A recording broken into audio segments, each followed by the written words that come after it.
Hey there!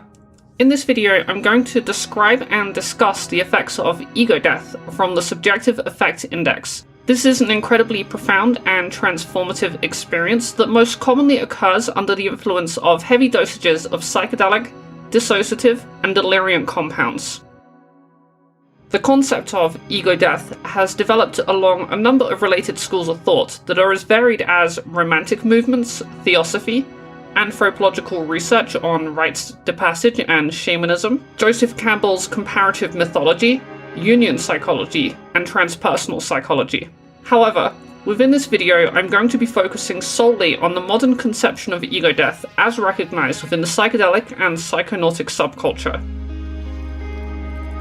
Within the Subjective Effect Index, I've put a lot of effort into formalizing terminology for discussing these kinds of effects without resorting to the metaphors or analogies that are common in personal trip reports, so let's get right into it.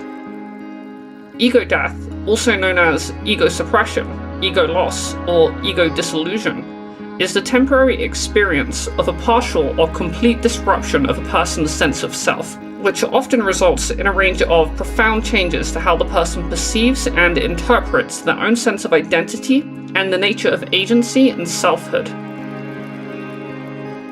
Within the psychedelic community, the term ego death colloquially applies to a number of somewhat similar experiences, which I have divided into the following three subcategories. Type 1. Absent selfhood. An absent selfhood can be described as a complete lack of the subjective experience of one's own sense of identity.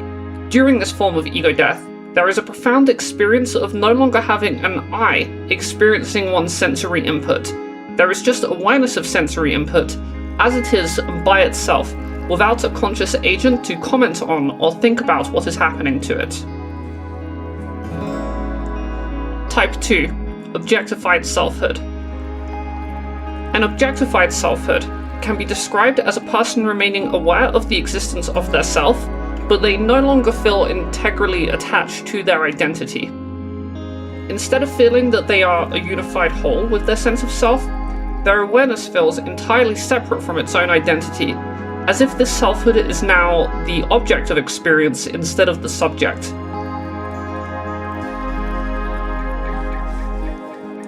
Type 3. Expanded selfhood. An expanded selfhood can be described as one's sense of identity coming to include a wider array of concepts than it previously did. For example, while a person may usually feel that they are exclusively constituted by their ego and physical body, this effect can cause their sense of identity to also include the external environment or an object they are interacting with. This results in intense and inextricable feelings of unity and interconnectedness between the self and varying arrays of previously external systems. For more information on this particular experience, please see my recent extremely detailed 20-minute video on states of unity and interconnectedness.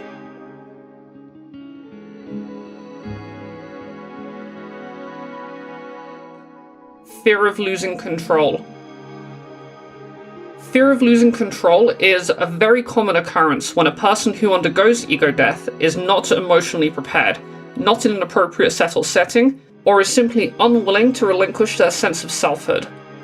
During this experience, the person will often find themselves experiencing overwhelming fear and anxiety relating to the fear of losing control. This fear and anxiety is especially common in those who have not experienced ego death before. To overcome this fear, it is recommended that the person does their best to stop fighting the loss of control and simply surrender themselves to the experience of ego death. Upon successfully relaxing into ego death, the person will often experience a radical and positive change in their emotional state. Transformative aspects. Ego death is well known for the transformative and significant impacts it can have on a person's perception of both themselves and the world around them. These responses and alterations can occur during the experience of ego death, but also in the hours, days, or weeks afterwards. I'll do my best to categorize and describe the most common examples of this phenomena here. Rejuvenation. Rejuvenation is a feeling of mild to extreme cognitive refreshment, which is usually felt once the experience of ego death is over and the person has fully recovered from the trip as a whole. The characteristics of rejuvenation often include a sustained sense of heightened mental clarity, personal bias suppression, and increased emotional stability, calmness, mindfulness, motivation, well-being, and focus. At its highest level, feelings of rejuvenation can become so intense that they manifest as the profound and overwhelming sensation of being reborn. Within the context of ego death, rejuvenation often feels as if it has occurred in a manner akin to rebooting a computer. Personal bias suppression. Personal bias suppression is a decrease in the personal or cultural biases, preferences, and associations a person knowingly or unknowingly uses to filter and interpret their perception of the world. Within the context of ego death, personal bias suppression seemingly occurs because the prior associations the ego used to contextualize phenomena have been reset to a raw state. This often results in the feeling of processing concepts from a neutral perspective, completely untainted by past memories, prior experiences, and stereotypes. Overcoming fear of death. Overcoming the fear of death is very commonly associated with ego death. Those who have undergone ego death often report that they not only experienced what it is like to die, but also became both accustomed to and substantially less afraid of the prospect. Letting go during ego death and willfully surrendering one's own sense of self is often likened to preconceived notions about what it is like to die, which may be a factor that causes this effect. Viewing the self as an illusory construct. Viewing the self as an illusory construct commonly results from the way undergoing the ego death experience provokes a radical reframing of the nature of the self. This new perspective may take a number of forms. For example, in the case of absent and objectified selfhood, one may conclude that the ego is not an essential component of who they are, but is instead a construct of the mind, conditioned by one's history and particular circumstances. In the case of expanded selfhood, where the experience boundary between oneself and the external world is absent, it is common to become convinced that no such boundary ever actually existed. One may then believe that they are identical in nature to the universe as a unified whole, experiencing itself and expressing itself through a particular mind and body. Increased openness to experience. Increased openness to experience is a shift in personality that is commonly reported after the experience of ego death. This change may occur as a result of feeling less obliged to conform to a particular identity, and thus becoming more likely to engage in novel experiences. Alternatively, those who have undergone personal bias suppression will also often find themselves more open to experiences that they may have previously disregarded because they are able to reassess their interest with a fresh perspective. Subjective differences between various substances. Within the context of psychedelic use, ego death is most commonly triggered at heavy doses by states of high-level memory suppression, which causes the person to forget who they are. At other times, it can be triggered by or in combination with sensory overload, consuming the person's consciousness with information and overwhelming their sense of self. Within the context of dissociative use, ego death seems to be triggered at heavy doses by increasingly intense cognitive disconnection, causing a person to become dissociated from cognitive functions such as the maintenance of a sense of identity. Psychedelic ego death usually occurs alongside states of level 6 to 7 geometry and internal hallucinations of an intense and often overwhelming nature. It may synergize with other coinciding effects such as personal bias suppression, unity and interconnectedness, spirituality enhancement, and delusions. These accompanying effects further elevate the subjective intensity and transpersonal significance of the ego death experience. Dissociative ego death usually occurs alongside high-level sensory disconnection and out-of-body experiences which may take place within voids or holes filled with hallucinatory structures. Dissociative ego death is less likely to cause an anxious response for those who are inexperienced compared to psychedelic ego death, This is because many people experience dissociatives as inherently calming and tranquil, while high doses of psychedelics are quite often experienced as the opposite. Outside of psychedelics and dissociatives, it is also possible to experience ego death under the influence of a few other classes of psychoactive compounds. For example, extremely heavy and dangerous doses of deliriants, such as DPH or datura, can result in ego death that is accompanied by delusions, psychosis, and external hallucinations. Heavy doses of distelics, such as salvia divinorum, are extremely effective at inducing ego death as well, and this is accompanied by bizarre internal hallucinations, autonomous entity contact, and machinescapes. Although these two classes of hallucinogens function very differently on both a subjective and neuropharmacological level, both of their variations on ego death feel as if they stem from a somewhat similar breakdown or deterioration in the brain's ability to maintain normal levels of cognitive functioning, in a manner that is much less therapeutic than that of a dissociative or a psychedelic ego death experience. Original usage and academic definitions. Throughout history, there have been similar concepts that were not specifically called ego death, but can be seen as antecedents. These include, but are not limited to, a wide array of religious and philosophical concepts, such as anatta, satori, and jhana in Vedanta and Zen Buddhism, and fana in Sufi Islam.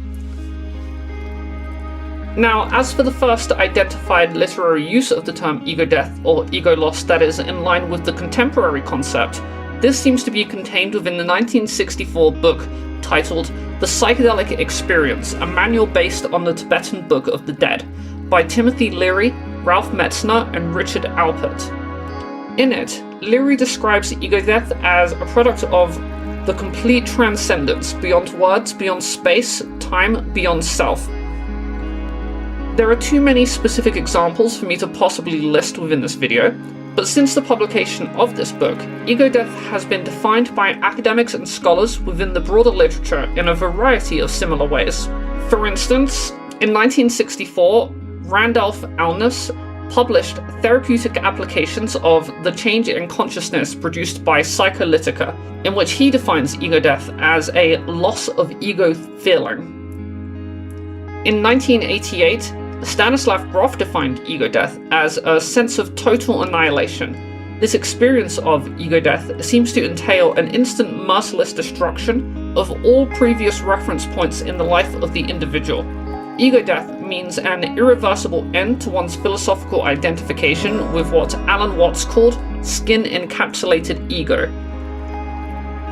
In 2010, the psychologist John Harrison defined ego death as the loss of the separate self, or in The Affirmation, a deep and profound merging with the transcendent other. In 2016, the Ego Disillusion Inventory was developed as a validated self-report questionnaire that allows for the measurement of ego death experiences. It defines ego disillusion as the experience of a compromised sense of self.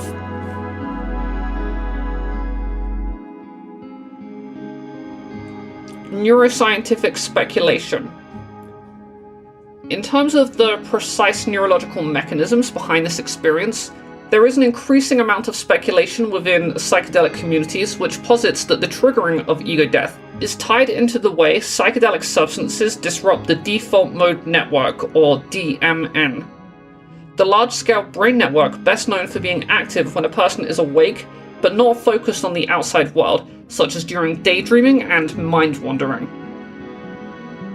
In terms of scientific evidence for this theory, one study has demonstrated that psilocybin does indeed cause reduced blood flow to the posterior cingulate cortex and prefrontal cortex, which are two areas of the brain considered to be the main nodes of the DMN. Another study has demonstrated that while LSD does not necessarily reduce activity within the DMN, it does desynchronize the brain regions that constitute it.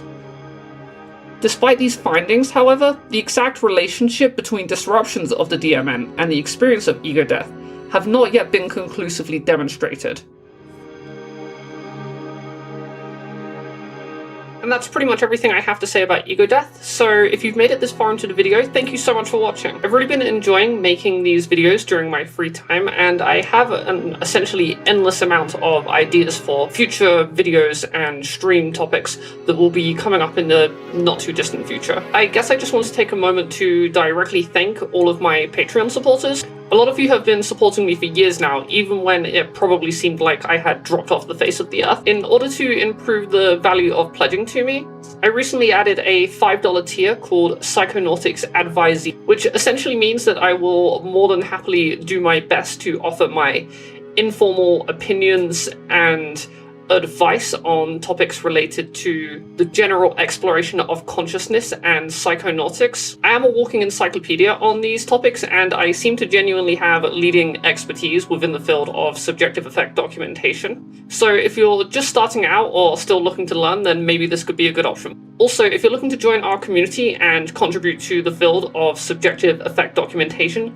we do actually have a very active but semi-private Discord server, and we're always looking for more replicators, programmers, academics, creative types, etc, etc. So if that's something you're interested in, then feel free to hit me up on Discord at Josiekins #1066. And if you're a good fit, then I'd love to invite you in. Thanks again, and I'll probably see you next time.